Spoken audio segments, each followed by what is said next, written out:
ہمیں عقیدوں کی صحت کا لحاظ رکھنے کی تلقین کی گئی ہے اور عمل کی قوت عقیدے سے ہی پیدا ہوتی ہے۔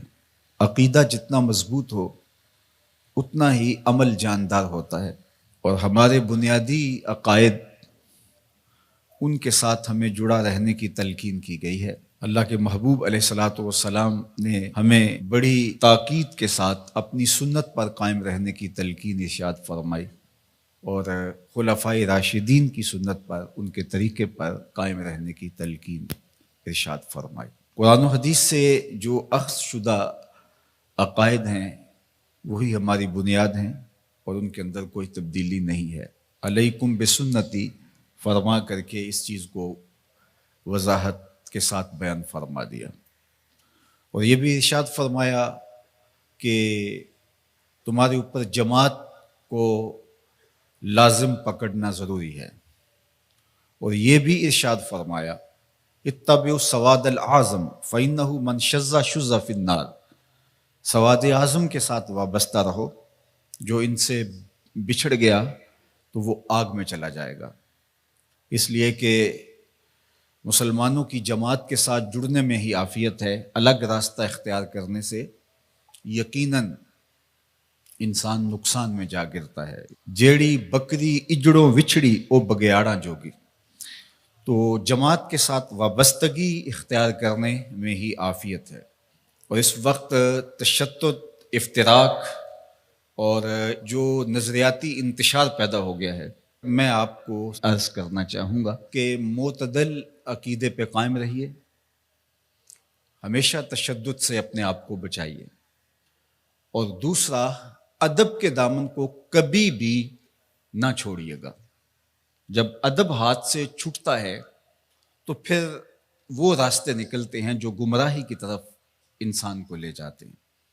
جس نظریے کی بنیاد میں ادب نہیں، چاہے انبیاء علیہ السلام کا ادب ہے، ذات باری تعالیٰ کا ادب ہے، اصحاب پیمبر کا ادب ہے، اہل بیت اطہار کا ادب ہے، اولیاء کا ادب ہے، جس نظریے کی اساس میں ادب کا عنصر نہیں ہے اس نظریے کو ہم نظریہ اسلام ہی نہیں مانتے۔ تو ادب سے شروع ہو کے عشق تک پہنچنے کا راستہ یہی خیر کا راستہ ہے، اور یہی اعتدال کا راستہ ہے، اور یہی اہل السنہ کا طریق ہے۔ دین سراپا سوختن اندر طلب، انتہائش عشق و آغازش ادب، طلب محبوب میں تڑپنے کا نام دین ہے۔ جو ادب سے شروع ہوتا ہے عشق پہ ختم ہو جاتا ہے۔ آج کی تاریخ کے اندر ایک عام شخص پریشان ہو جاتا ہے کہ وہ جائے کدھر۔ ہر آئے دن ہم کوئی نئی فکر اور نیا فتنہ نشو و نما پاتا ہوا دیکھتے ہیں، تو پھر کس طرح ہم حق کی پہچان اور حق کی معرفت کو اختیار کریں؟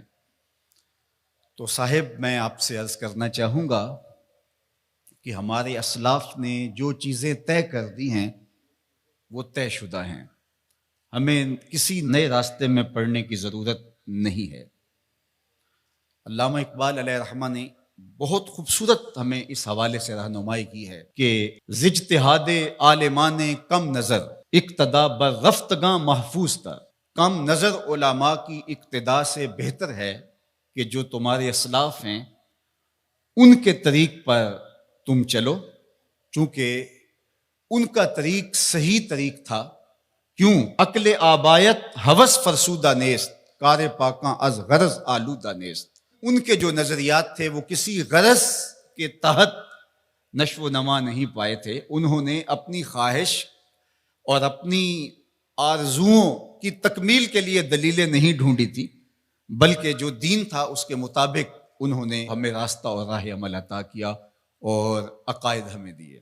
ایک بہت بڑا نام امام الحرمین امام ابو المعالی الجوینی رحمۃ اللہ تعالی علیہ، جب ان کا آخری وقت آیا تو اپنے شاگردوں کو اور اپنے پاس جو لوگ بیٹھے تھے ان کو گواہ بنا کے ایک بات کہی، اور کہا کہ میں ایک گہرے سمندر میں پھنس گیا ہوں، اور میں نے اسلام اور اہل اسلام کے علوم کو چھوڑ دیا، اور میں ایسے علوم کی تلاش میں سرگرداں رہا جن سے مجھے منع کیا گیا ہے، اور اگر اللہ کی رحمت میری یاوری نہیں کرتی تو میں سب سے زیادہ اللہ کی رحمت سے دور ہونے والے لوگوں میں شامل ہو گیا ہوں۔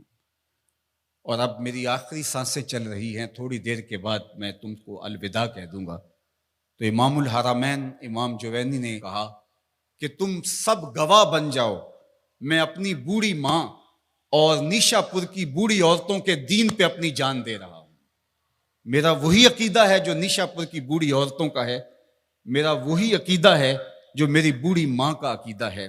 عقل آبایت ہوس فرسودہ نیست، کار پاکاں از غرض آلودہ نیست۔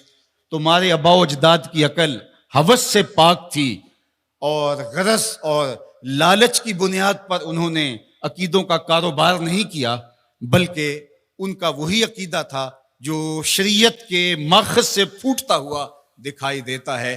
تو آج میں بھی اپنی بوڑھی ماں کے عقیدے کا اظہار کرنا چاہتا ہوں، اس ماں کو جس نے لوریاں دیتے ہوئے مجھے عقیدہ پڑھایا تھا کہ میں صدقے پاک محمد تو جڑا نانا حسن حسین دائے۔ تو ہم اسی عقیدے کے ساتھ کھڑے ہیں۔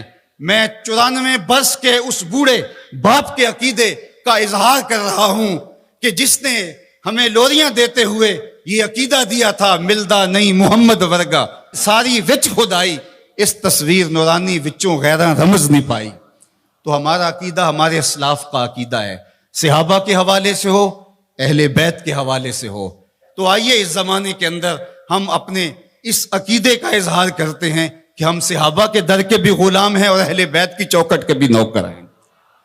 تو ہمیں اپنے عقیدوں کو اپنے ماضی کے ساتھ جوڑنا پڑے گا، اور کال اور عقول اور اس دور کے فتنوں سے بچ کر کے ہمیں اپنے آباء و اجداد سے، اپنے بزرگوں سے، اپنے اسلاف سے جڑنا پڑے گا۔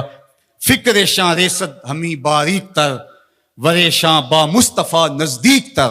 اقبال کہتے ہیں ان کی فکر جو تھی وہ اس نے نور لیا تھا حضور کی دہلیز سے، اور ان کا ورع اور ان کا تقوی حضور علیہ السلام کی ذات سے مستنیر تھا۔